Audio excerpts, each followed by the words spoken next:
The war of words between President Donald Trump and Ukrainian President Volodymyr Zelenskyy reached new heights on Wednesday, with Trump hurling insults at the Ukrainian leader in a lengthy Truth Social post.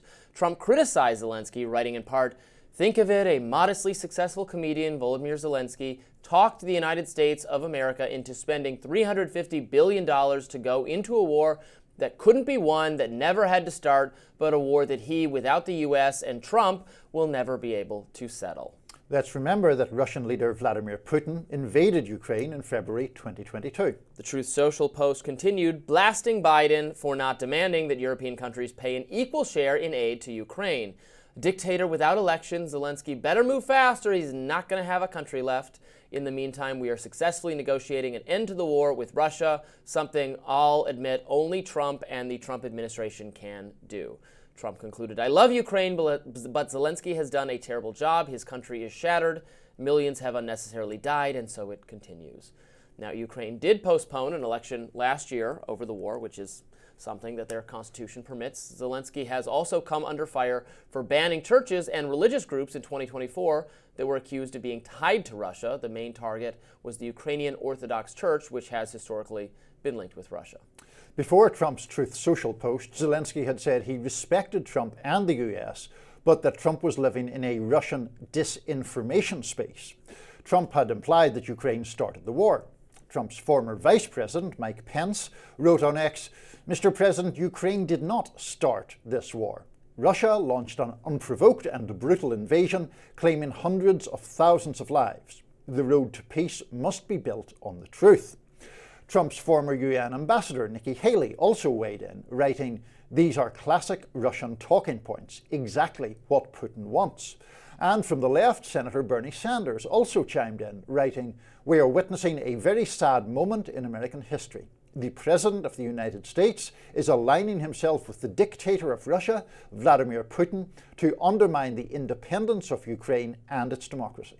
Then there are Trump's allies who have a different view. AI czar David Sachs jumped in, posting on X, "Gonzalo Lira was an American citizen arrested in Ukraine for posting YouTube videos critical of Zelenskyy. He then died in a Ukrainian prison, exactly as he predicted in his last public statement.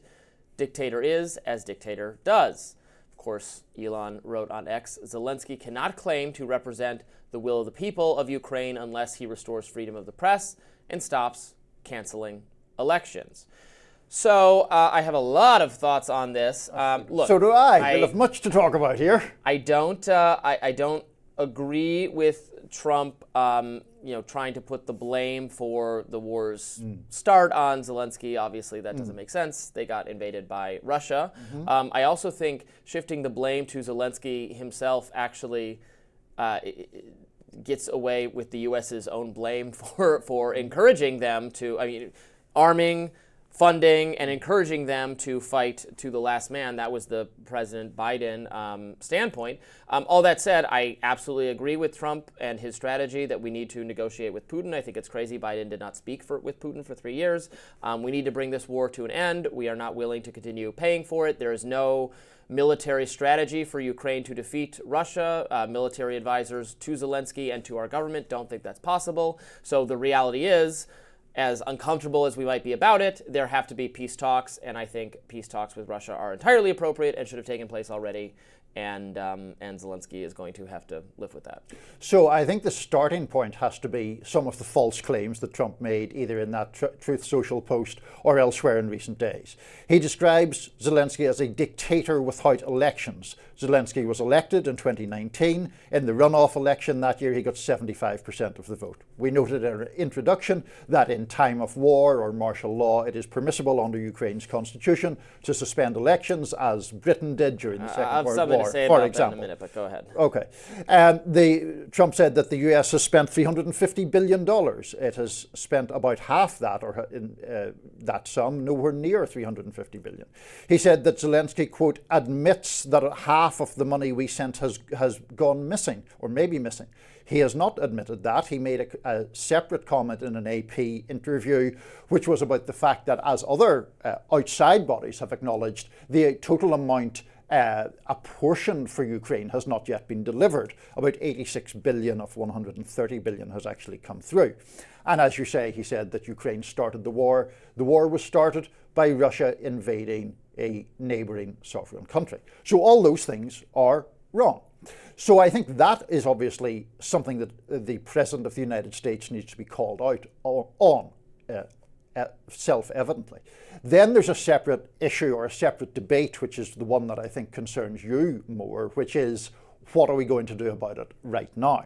And there is a, I think, genuinely difficult choice, because the choice is either you let Putin emerge with, at the very least, a moral victory and some significant share of Ukrainian territory, which then runs the risk of emboldening him and weakening America's global influence and power, or you don't do that, you fight on, and then what is the plan for Ukraine to ultimately prevail? That's a genuinely difficult choice. Yeah, and I haven't heard anyone propose a plan to accomplish the latter, or else I might feel differently. But if it's just going to be more deaths and then some kind of plan that's even more favorable to Russia because they've taken more territory, I don't think that's what anyone wants.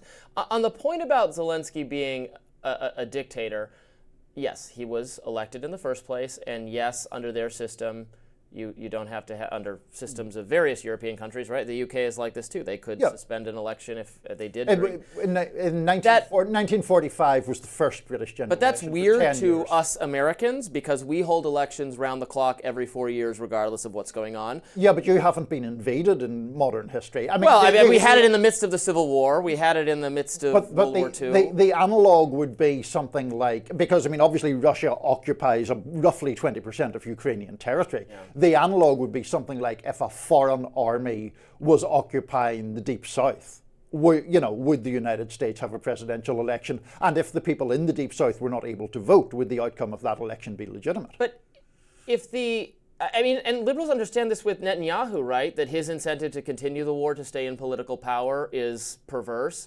If Zelenskyy is waiting until the war is over in order to hold an election he might very well lose, doesn't he have perverse incentives then?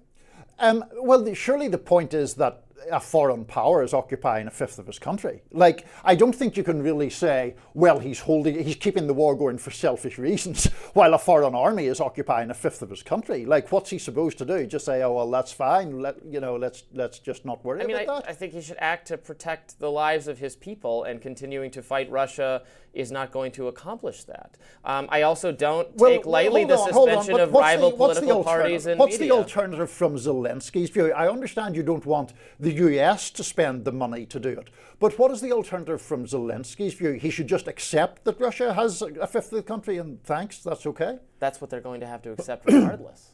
No one has proposed any plan to me to prevent that from being the case. Under what scenario does Ukraine regain that territory? I can't conceive of it, and no one can explain it to me. I think the scenario is one in which the attritional effects on Russia, both in terms of troop losses and economic damage from sanctions and so forth, becomes too difficult to continue at the current pace. But no one has suggested that that's going to work. Or that that's going to hurt Russia more than Ukraine. That's just going to be even more death and destruction for the Ukrainian people itself. So it seems weird to say that it's being good to Ukraine because we care so much about the Ukrainian people. We want more of them to be used as cannon fodder because we don't like Russia and want to make things more difficult for them. Well, we also don't want Russia to invade and be rewarded for an invasion of a neighbouring country by getting a large share of that country's territory. Isn't that a legitimate aspiration, at least, a legitimate principle?